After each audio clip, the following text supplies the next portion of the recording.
Už 40 rokov naše nápoje z aloe vera pomáhajú ľuďom po celom svete vyzerať lepšie a cítiť sa lepšie. Sme hrdí, že vďaka svojmu novému, modernému aseptickému výrobnému procesu môžeme tieto účinné nápoje ponúkať bez pridaných konzervačných látok a s vyšším obsahom silného čistého gélu z dužiny listov aloe vera. Tento aseptický proces sa začína už na našich plantážach.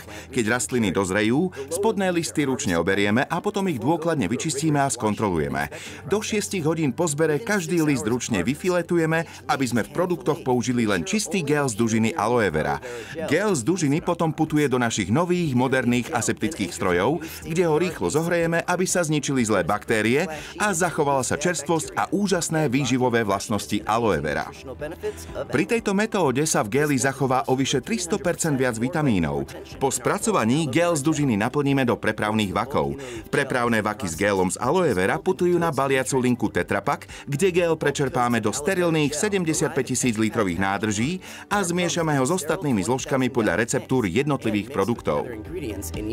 Počas celého procesu odoberáme a testujeme vzorky, aby sme sa uistili, že zloženie spĺňa všetky produktové špecifikácie a prísne požiadavky na kvalitu produktu.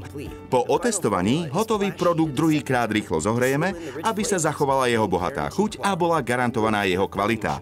Potom putuje do plniacich strojov, kde ho balíme. Na každom zo sterilných valcov je navinutých 5200 dekorovaných obalov. Stroj z nich pomocou vákua sterilne vytvaruje Tetra Pak, ktorý na jednom konci zataví. Tetra Pak sa naplní produktom z aloe gélu, potom stroj uzavrie aj jej druhý koniec, čím vznikne litrové balenie. Nakoniec sa v sterilnej komore pod vákuom na otvor s fóliou nasadí vrchnák a baliaci proces sa končí. Vaše obľúbené nápoje z aloe bez pridaných konzervačných látok teraz môžeme zabaliť a rozdistribuovať do celého sveta.